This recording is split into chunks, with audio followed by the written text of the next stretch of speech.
میں قادیانیت کے حوالے سے گفتگو کرتے ہوئے یہ بات کہنا چاہتا ہوں کہ مرزا قادیانی نے نبوت کا دعویٰ کر کے ختم نبوت کا انکار کر کے نبی کی ذات پر بھی حملہ کیا ہے، نبوت کی بات پر بھی حملہ کیا ہے۔ دیوبندیت نے نبوت کی ذات اور بات کا دفاع کرتے ہوئے مرزا قادیانی کی ذات کو بھی زیر باس لائے ہیں، مرزا قادیانی کی بات کو بھی زیر باس لائے ہیں۔ میں اس ایک سوال کا جواب دینا وکیلانہ طرز پہ ضروری سمجھتا ہوں۔ جب ہمارے علماء حق نے مرزا قادیانی کی ذات پر بحث کی ہے، جب بے ایمان شراب پیتا تھا، بے ایمان زنا کرتا تھا، بے ایمان خلوت میں نامحرم عورتوں سے اپنی ٹانگیں دباتا تھا، دن میں 100 بار پیشاب کرتا تھا، بے ایمان انگریز کا ٹاؤٹ ایجنٹ تھا۔ بہت سارے لوگوں نے جن کے دل میں دین کا درد تھا مگر دین کا علم نہیں تھا، وہ کہنے لگے مولویت کو مرزا کی ذات پر اعتراض نہیں کرنا چاہیے، مرزا کی بات پر اعتراض کرو، ذاتیات پہ تنقید کرنا انسانیت کو زیب نہیں دیتا۔ مولانا محمد علی جلندری نے دیوبندیت کی طرف سے بات کرتے فرمایا مرزا قادیانیت نے مولویت کا دعویٰ نہیں کیا، اس نے نبوت کا دعویٰ کیا ہے۔ مولویت کی بات کو ماننا ضروری ہے، مولویت کی ذات کو ماننا ضروری نہیں ہے۔ جو نبوت کا دعویٰ کرتا ہے پہلے اس کی ذات ہے پھر اس کی بات ہے، اور دلیل کے دور میں نبوت کا پہلا خطبہ پیش کیا کہ میرے پیغمبر نے فرمایا لبثت فیکم عمرا، اور مکے والوں تمہارے اندر میں عرصہ دراز گزار چکا ہوں،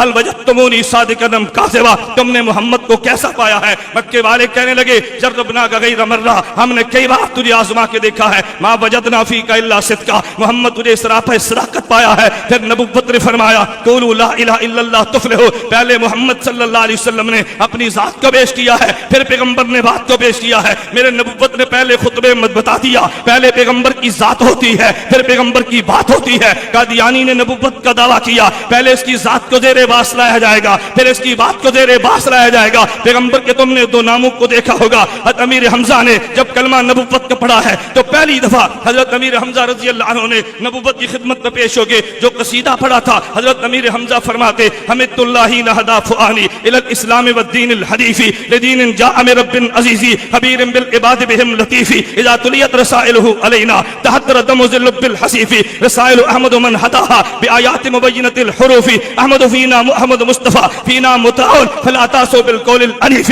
فلا واللہ نسلمہ لقوم فلما نقض فیہم بالسیوف۔ حضرت حمزہ نے دو لفظ فرمائے، ایک لفظ مصطفیٰ تھا ایک لفظ مطاع تھا۔ مصطفیٰ پیغمبر کی ذات کو کہتے ہیں، مطاع پیغمبر کی بات کو کہتے ہیں۔ اللہ نبوت کے لیے پیغمبر کی ذات کو چنتا ہے، بات کو حجت قرار دے دیتا ہے۔ قادیانی تو نے نبوت کا دعویٰ کیا پہلے تیری ذات دیکھے گیا کہ سر پہ تاج نبوت کو سجایا جا بھی سکتا ہے یا نہیں، پھر تیری بات کو دیکھیں گے۔ میں اس کو یوں کہتا ہوں، حضرت مولانا ضیاء القاسمی خطیب یورپ ایشیا نے اس بات کو یوں سمجھایا، فرمایا تم نے کبھی دیکھا ہے اگر ٹرک کسی سڑک پہ چڑھے تو پولیس والے یہ نہیں دیکھتے ٹرک کی رفتار کیسی ہے، یہ نہیں دیکھتے ٹرک چلتا کیسے ہے، پہلے ٹرک کو دیکھتے ہیں اس کی لائٹ بھی ہے یا نہیں، یہ چل سکتا بھی ہے یا نہیں۔ اگر لائٹ موجود نہ ہو پولیس والا چلان کرتا ہے، یہ ٹرک چلنے کے قابل نہیں ہے۔ ہم نے قادیانی کو دیکھا ہے اس میں لائٹ بھی نہیں تھی، دیوبندیت نے کہا یہ تو نبوت کی سڑک پہ تو نے کیا چلنا تھا، اگر سب کے چلنے والا ٹرک ہو اسے قبول نہیں کرتے۔ اس اندھے بے ایمان شخص کو نبوت کے لیے کیسے چنا جا سکتا ہے؟ میں بتا یہ رہا تھا ایک ذات نبوت ہے ایک بات نبوت ہے۔ قادیانیت نے ذات نبوت پہ بھی حملہ کیا ہے، بات نبوت پر بھی حملہ کیا ہے۔ میں دیوبندیت کے کس کے سرتاج کا نام لوں گا؟ حاجی امداد اللہ مہاجر مکی کو دیکھ لے، بانی دیوبند مولانا قاسم ننوتری کو دیکھ لے، دیوبند کے سرپرست اول مولانا رشید احمد گنگوہی کو دیکھ لے، شیخ العرب العجب حسین احمد مدنی کو دیکھ لے، حکیم الامت مولانا اشرف علی تھانوی کو دیکھ لے، محدث عظیم علامہ انور شاہ کشمیری کو دیکھ لے، لگے تو نیچے چلتا رئیس المناظرین حجت اللہ فی الارض مولانا محمد امین اکاڑی کو دیکھ لے، علامہ علی شیر حیدری کو دیکھ لے، علامہ حق نواز شاہی کو دیکھ لے۔ یہ جتنے علماء وہ تھے جو پیغمبر کی ذات کا بھی دفاع کرتے تھے، پیغمبر کی بات کا بھی دفاع کرتے تھے۔ میں نہایت اجلت کے ساتھ اور سرعت کے ساتھ سمیٹتے ہوئے بات کہنا چاہتا ہوں، سفیر ختم نبوت مولانا منظور احمد چریوٹی نے ختم نبوت کا دفاع کر کے نبوت کی ذات کی جنگ بھی لڑی ہے، نبوت کی بات کی جنگ بھی لڑی ہے، اور اس جنگ لڑنے کے لیے کبھی اپنے جسم کا بھی پرواہ نہیں کیا۔ ناروال کی زمین اس بات پہ گواہ ہے، گجرانوالہ میں مولانا چریوٹی رحمت اللہ علیہ جا رہے تھے، ایک ایکسیڈنٹ میں زخمی ہو گئے، بھی اسپتال لاہور میں داخل کرا دیا گیا، ادھر جلسے کا وقت آ گیا،